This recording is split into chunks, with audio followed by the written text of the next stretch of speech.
Think of the sun's heat on your upturned face on a cloudless summer's day. From 150 million kilometers away, we recognize its power. The sun is the nearest star, a glowing sphere of gas. The surface we see in ordinary visible light is at 6,000 degrees centigrade. But in its hidden interior, in the nuclear furnace where sunlight is ultimately generated, its temperature is 20 million degrees. Atoms are made in the insides of stars.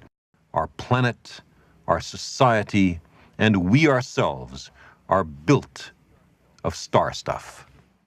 We're in a cave carved through the earth by a river of molten rock. We've brought a Geiger counter and a piece of uranium ore. If we bring it close to the uranium ore, the count rate, the number of clicks, increases dramatically. If I drop the uranium ore in a lead canister here, which absorbs the radiation, and cover it up, the count rate goes down substantially, but it doesn't go down to zero. What's the source of the remaining counts? Well, some of them come from radioactivity in the walls of the cave. But there's more to it than that. Some of the counts we're hearing right now are due to high-energy charged particles which are penetrating the roof of the cave. We are listening to cosmic rays.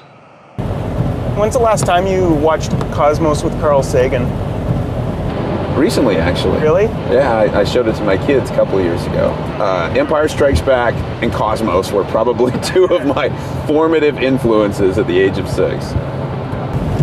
I don't even know what that is. It was a mini-series on public television that came out in 1980. It's hosted by Carl Sagan, and it was extremely broad in its scope.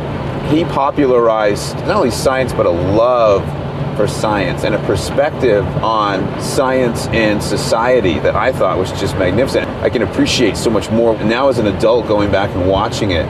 2,000 years ago, in Alexandria, there was an immense library and an associated research institute, and in them worked the finest minds in the ancient world. The organizers of the library combed all the cultures and languages of the world for books. They sent agents abroad to buy up libraries. Commercial ships docking in Alexandria Harbor were searched by the police, not for contraband, but for books. The scrolls were borrowed, copied, and returned to their owners. Huron of Alexandria invented steam engines and gear trains. He was the author of the first book on robots. Eratosthenes accurately calculated the size of the Earth. He mapped it. Hipparchus first cataloged the positions and magnitudes of the stars.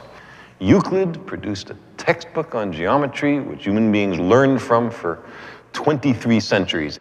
Galen wrote basic works on healing and anatomy, which dominated medicine until the Renaissance. These are just a few examples. There were dozens of great scholars here and hundreds of fundamental discoveries.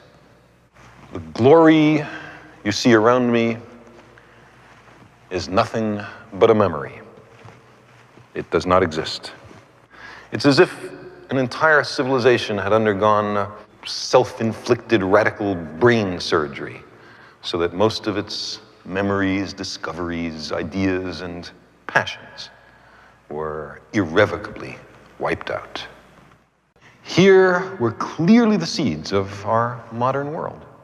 But why didn't they take root and flourish? Why instead did the West slumber through 1,000 years of darkness?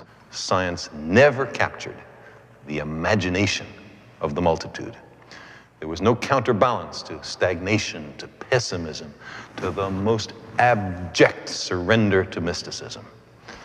So when, at long last, the mob came to burn the place down, there was nobody to stop them. Imagine how different our world would be if those discoveries had been explained and used for the benefit of everyone. What if the scientific tradition of the ancient Ionian Greeks had prospered and flourished? I think we might have saved 10 or 20 centuries. Contributions that Leonardo made would have been made 1,000 years earlier, and the contributions of Einstein 500 years ago. We might by now, I think, have the first survey ships returning with astonishing results from Alpha Centauri and Sirius and Tau Ceti. The inscriptions, if we look closely, would be written in Greek: Starship Theodorus of the planet Earth.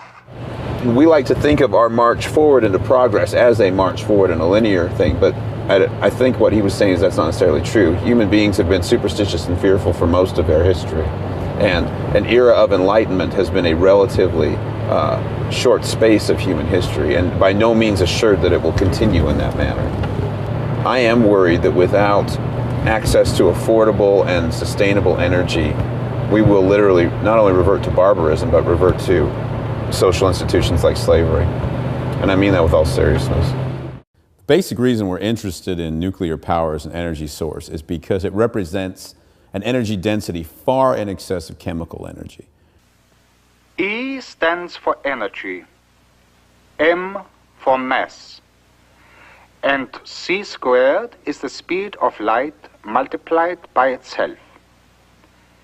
Now, c squared is a very great number, and so, if multiplied by even a small mass, the result will be a very great amount of energy.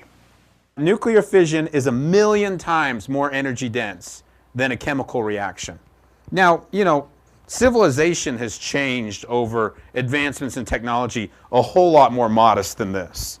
And this is also significant because there's really no in-between between chemical energy and nuclear energy. There's no atomic structure other than the electrons in the nucleus. It really is a change from going from chemical energies to nuclear energies, and it's a huge step.